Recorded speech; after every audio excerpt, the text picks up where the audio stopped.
आप सभी को प्रणाम। जय गुरुदेव। आज के स्वाध्याय से पहले सभी मिलकर गायत्री मंत्र करेंगे। ओम भूर्भुवः स्वः तत्सवितुर्वरेण्यं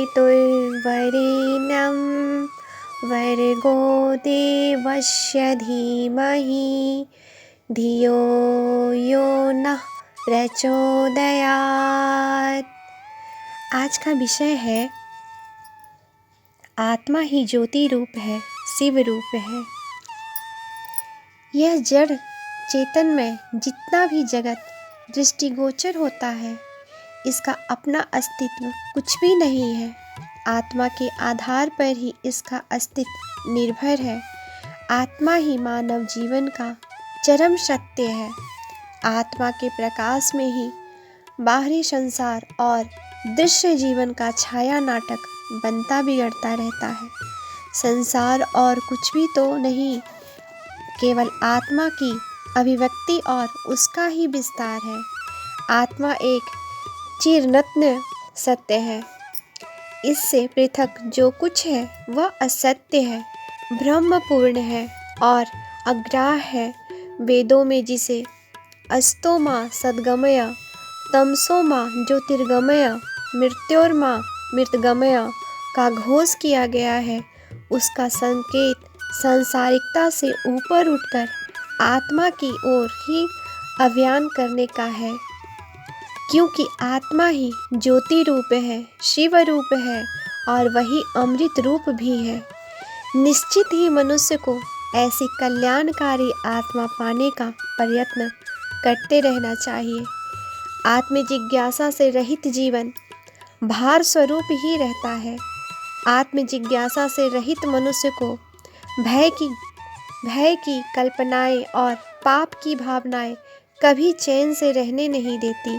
यदि सुखी, शांत और संतुष्ट जीवन बिताने की कामना है तो जीवन में आत्म जिज्ञासा को स्थान देना ही होगा, उसकी खोज करनी ही होगी। जितना समय मनुष्य अहंकार के पोषण में लगाता है, सांसारिक उपलब्धियों की लालसा में व्यतीत करता है, यदि उसमें से कुछ समय निकालकर आत्मा की खोज में लगाए तो मंगल मार्ग पर बहुत कुछ आगे बढ़ा जा सकता है।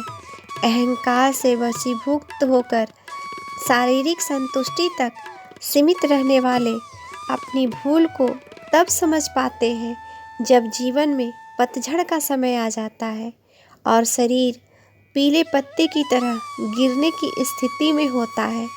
उस पाटाक्षेप के समय उसे निश्चय ही संसार की असारता, असत्यता और भंगुरता का ज्ञान और आत्मा की चिरंतता और अविनाशवरता की प्रतीत होती है।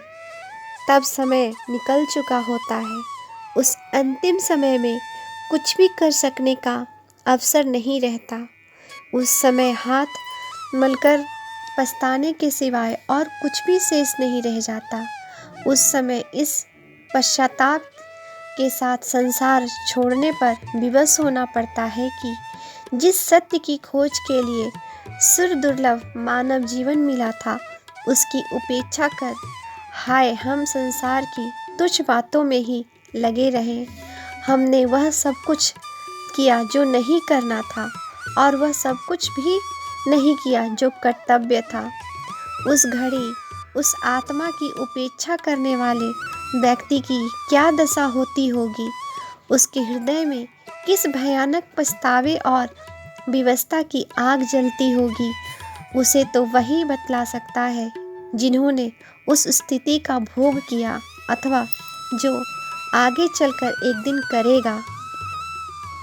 कितना अच्छा हो कि मनुष्य आवश्यकता भर अपने सांसारिक कर्तव्य करता रहे और बाकी का समय आध्यात्म मार्ग से आत्मा की खोज करने में भी लगाता रहे, तो उसके लोक परलोक एक साथ बनते चले। इस दुमुखी साधना में जरा भी कठिनाई नहीं है। आत्म जिज्ञासु व्यक्ति संसार में रमता हुआ भी उसकी अंधेरी बिट्ठियों में नहीं भटकने पाता। उसकी वह जिज्ञासा उसके साथ रहकर प्रकाश का काम करती रहती। सांसारिक कर्तव्यों के बाद वह उसको उसी प्रकाश मार्ग पर लौटा लाती है जिसका अनुसरण इस वेद वाक्य को चरितार्थ कर देता है। अस्तो माँ सद्गमया तमसो माँ ज्योतिर्गमया मृत्युर्मा मृतगमया।